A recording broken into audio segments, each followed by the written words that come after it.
She was in pain, in a lot of pain. And she had very short hair, her hands were bent, red, splotchy, scaly skin. Doctors were telling me that they wanted to hit me with these really strong drugs, and I'm like, you don't know what I have. She was quite distraught. She had an unfortunate constellation of symptoms. If you can't tell me what it is, how can you treat it?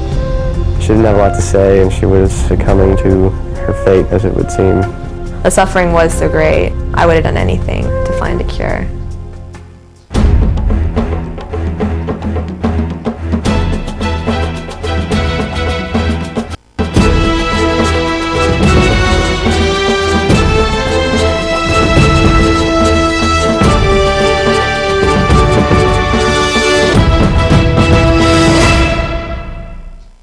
Welcome to The Incurables. I'm Don Wildman. Billions of dollars are spent on important medical research designed to do one thing: solve problems within the human body. Diabetes, ulcers, heart attacks, strokes, all have definable causes, specialized treatments, and recognizable symptoms. But what happens when the body breaks down for no known reason? This is the story of Meghan Pagnam, a young girl trapped inside a sick body, a mystery which local doctors couldn't seem to solve. Not having a diagnosis was very frustrating. I was having some symptoms of lupus, I was having some symptoms of scleroderma, I was having some symptoms of rheumatoid arthritis, but nothing, I wasn't having enough symptoms of any one disease to be diagnosed. I had specifically felt like, if you can't tell me what it is, how can you treat it? That was really difficult, because up until that point I'd always thought, if something was wrong, you went to the doctor, they gave you a pill, you got better, and to just be sitting there with these professionals who have dedicated their life, to the study of the human body, and have them going, I don't know, I really can't help you. She was quite distraught. She had an unfortunate constellation of symptoms that included pain and fatigue, marked fatigue. Her skin was a very big issue. She had a lot of joint problems, and she was looking for someone to take her out of all of this misery. It's very painful to see your only granddaughter in that condition. I thought anything that would get Meghan off the drugs was a better alternative. It really took the life out of her, and it made her, just very, very uncomfortable. I didn't want to have her be aware of how concerned I was, because I didn't want her to be afraid or scared, but I wondered, where were we going with this thing, and who is it that we needed to see? What did we need to do in order to return this vigorous young woman? Even her doctor said, Meghan, we got to do something. You should be over there at Oxford on a Rhodes Scholarship, for Pete's sake. We've got to get you back your life. But whatever they did, that isn't the way it was going. It was going in the opposite direction. Meghan's family bounced around the East Coast when she was very young.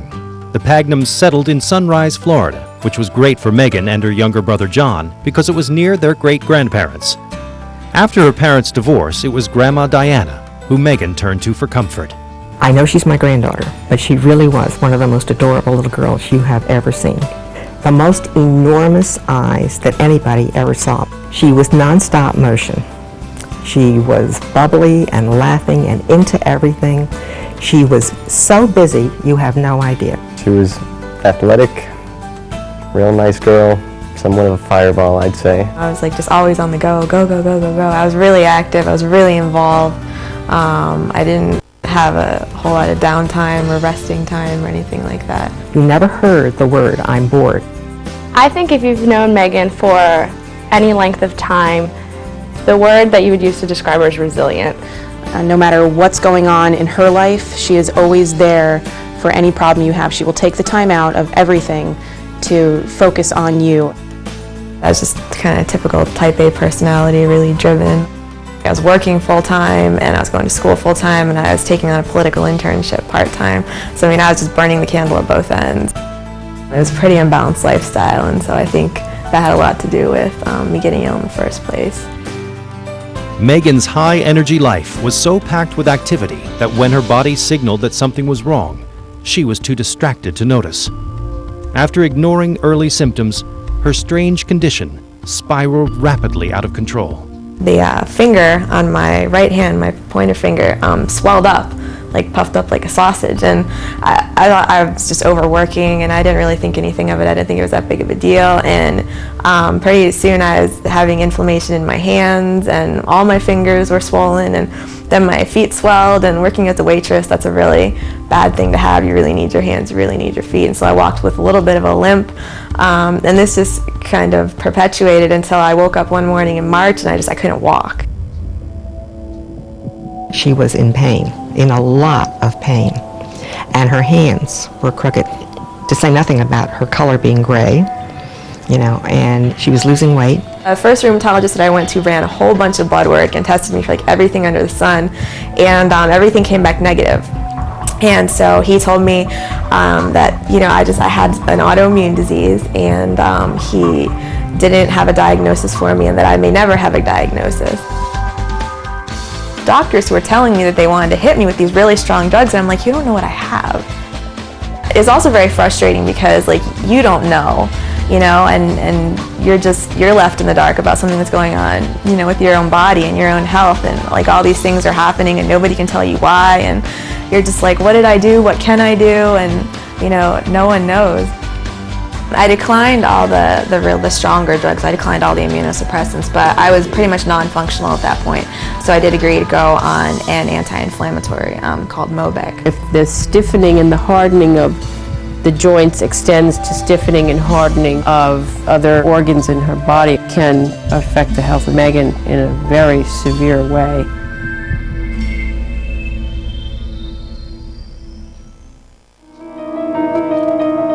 Meghan refused to let Dr. Germain give her strong drugs without receiving a formal diagnosis. Unable to do so, Dr. Germain recommended that Meghan seek another opinion.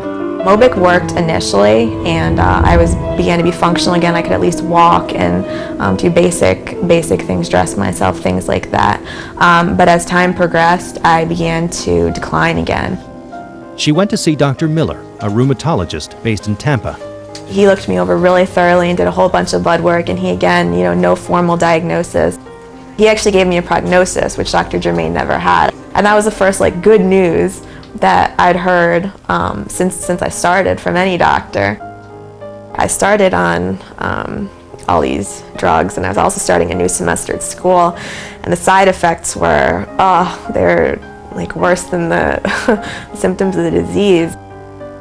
It was even harder to get out of bed in the morning now. I was sick all the time. I was exhausted. At one point, during the months, I was so anemic I could, barely stand. I began to realize very quickly that medication was not going to be the answer for me. Meghan's uncle discovered a book called Fasting and Eating for Health. The book explained how to fight toxins through healthy eating in combination with periodic fasting. He called me up and he was like, Meghan, you have to read this book. And I was like, wow, fasting. I never even had thought of it, but a lot of what was in the book made a lot of sense. The book, written by Dr. Joel Fuhrman, claims that digestion dominates the body's energy, but periodic fasting gives the body enough time to remove toxins. The diet that he put me on was very stringent. It was a raw foods diet. You weren't allowed to have any seasoning. Basically, it was just fruits and vegetables and nuts. And we made a lot of raw vegetables, a lot of raw juices, and a lot of lentil soup, a lot of pea soup, a lot of bean soup, every single day. Dr. Fuhrman also recommended that Meghan wean herself off of the anti-inflammatory medication, which kept Meghan's swelling down and pain in check. But the medication was interfering with the raw food diet. I did the raw foods diet for about 6 months. Initially, I credit it with saving my life. I really do. I honestly believe I would have died if I had not started the raw foods diet. My body was just that far gone at that point. But then after that time, she started being back in pain again and not having the energy that she had. And she started being just as uncomfortable as she ever had been. The raw food diet, along with the fasting, kept many of Meghan's symptoms at bay. But the relief was short-lived. One by one, the horrible symptoms began creeping back into her life. Eventually, leading a normal existence was no longer possible. and Meghan dropped out of college. My kidneys were not doing well, my liver was not doing well, my spleen was like gigantic. I was having internal bleeding at this point, I was severely anemic. And I was having respiratory things, heart palpitations. I was beginning to lose my hair. And I was also beginning to break out on my face. I wasn't even sure what it was. Meghan's whole body was covered with redness and sores, and her hair was falling out, and pus pustules were all over her scalp, and she was just shedding hair and flakes. It was like a giant dandruff thing all around her as her skin peeled off everywhere that she was. And none of these treatments were doing anything. My first dermatologist actually misdiagnosed it as acne and gave me acne medication for what would turn out later to be psoriasis. That was a really hard time, was the beginning of the psoriasis. It was just the beginning of the disfiguring. And I look at myself in the mirror and I'm just like, I don't even know who that is. How could it have come this far? Meghan's skin was showing a tremendous amount of large reddish plaque throughout her entire body. At one point it covered about 50% of my body, and it was incredibly painful. It made people uncomfortable because it looks like it's some kind of a contagious infection, and it isn't, but it looks terrible. It would crack and then bleed and ooze, and it was itchy, it burned, it was red and inflamed. I was seriously a mess. I was completely shocked. She had very short hair. She had, her red, splotchy, scaly skin. Her hands were bent. And knowing her from, back in the day, I mean, she was beautiful. Everybody thought Meghan was just, the prettiest thing. And it was really shocking for me to see her, and as thin as she was, too. To just be sitting there with these professionals who have dedicated their life, to the study of the human body, and have them going, I don't know. It was really frustrating. Before, Meghan at least had hope. Now, even that was beginning to diminish. Her blood tests explained nothing. Her specialists were dumbfounded. She was once a beautiful teenager in the peak of youth. Now, her own reflection frightened her. Options were running out, and so was her faith. And at that point, I realized the raw foods diet was not going to work for me. In the case of Meghan Pagnam, to take in raw foods offers little nutrition, so it will fail her in that she would not be able to thrive and allow the tissues to be properly provided with the nutrition they need to heal. I was devastated. I really was. I really lost all hope at that point. I was just like, I'm never going to be better. I think that God laid it on my heart that this was to be the priority and not to leave Meghan, alone. Meghan sort of lost herself around the time where it was real critical. She was very, she didn't have a lot to say, and she was very much, kind of succumbing to, her fate, as it would seem. I would feel helpless when Meghan was in pain and there wasn't anything I could do about it. I would feel helpless when she was wanted to get up and move around, and she did, but there was nothing I could do to facilitate it. I just had to watch this very painful process. The thing that allowed me to just get up in the morning was just faith that God wasn't going to allow me to suffer like this forever, and it was going to come to an end, and it did have a purpose. Meghan came to a crossroads with her illness. Her outward appearance was frightening, and the disease was even uglier inside her body. Meghan could not wait for doctors to figure out why she was dying, so she kept exploring alternative medicine, even though the raw food diet had failed her. I went back in to see Dr. Scandiano, and she was just like, you have got to go to the Cushie Institute.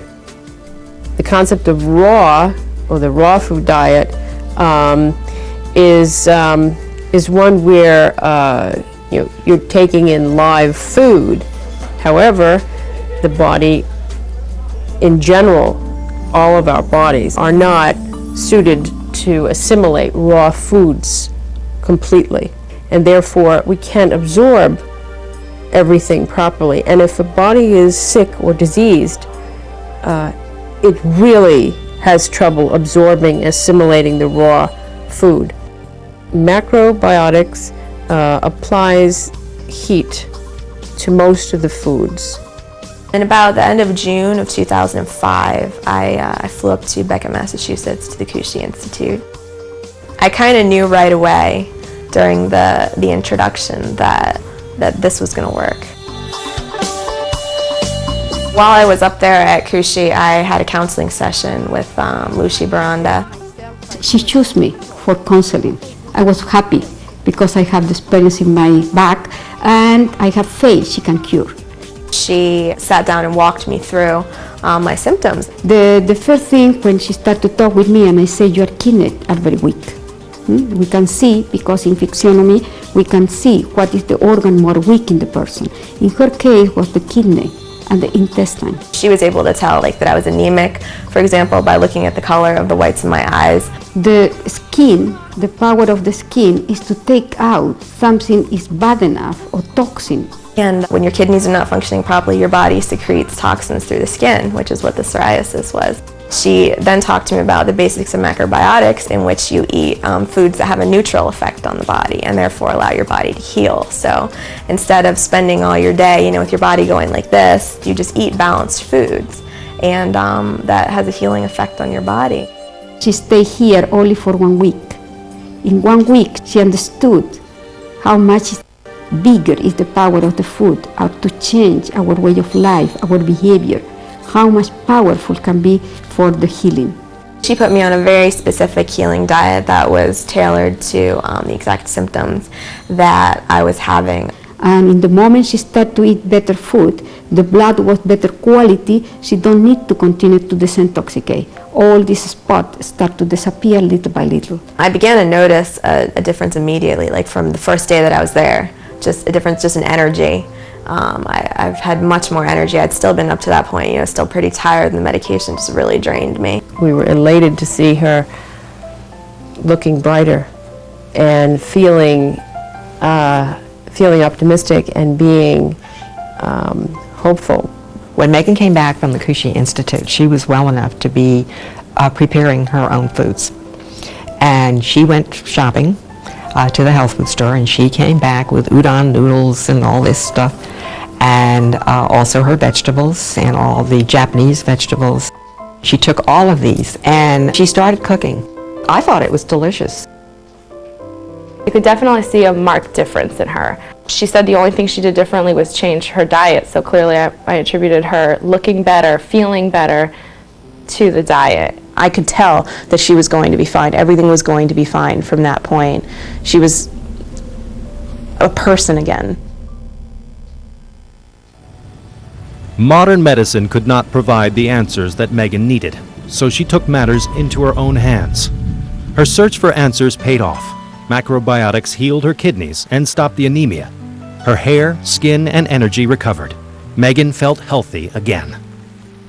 Macrobiotics has freed me to be able to lead a normal life. I continued to do macrobiotics, and in December of 2005, I was able to finally come off of the steroids completely. And I also graduated from college. I was able to go back and retake my final exams and finish my senior thesis, and so I graduated. I got my bachelor's degree in 2005, and then I started full-time work again in January of 2006. When she came here for her birthday a year ago, we became very aware of what a very special day this was.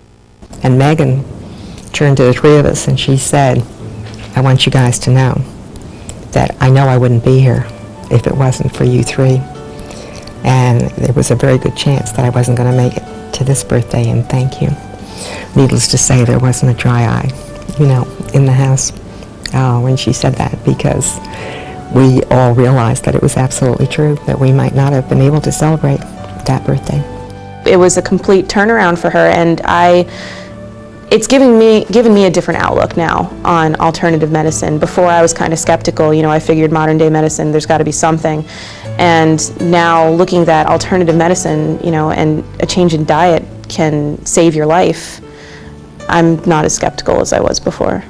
The people are right here looking for cure, but really macrobiotic is not the house of miracle, because the miracle you have to make it. The miracle is because you decide to change. The miracle is because you are tired to suffer. You are tired to have miserable life. And in one moment you say, something I'm doing wrong myself. And at that moment, all the power of healing appear in our body, because the healing is never from outside, it's from inside. The only advice I gave to Meghan, about the time when it was really, really bad, I think all I had to say was, just don't give up.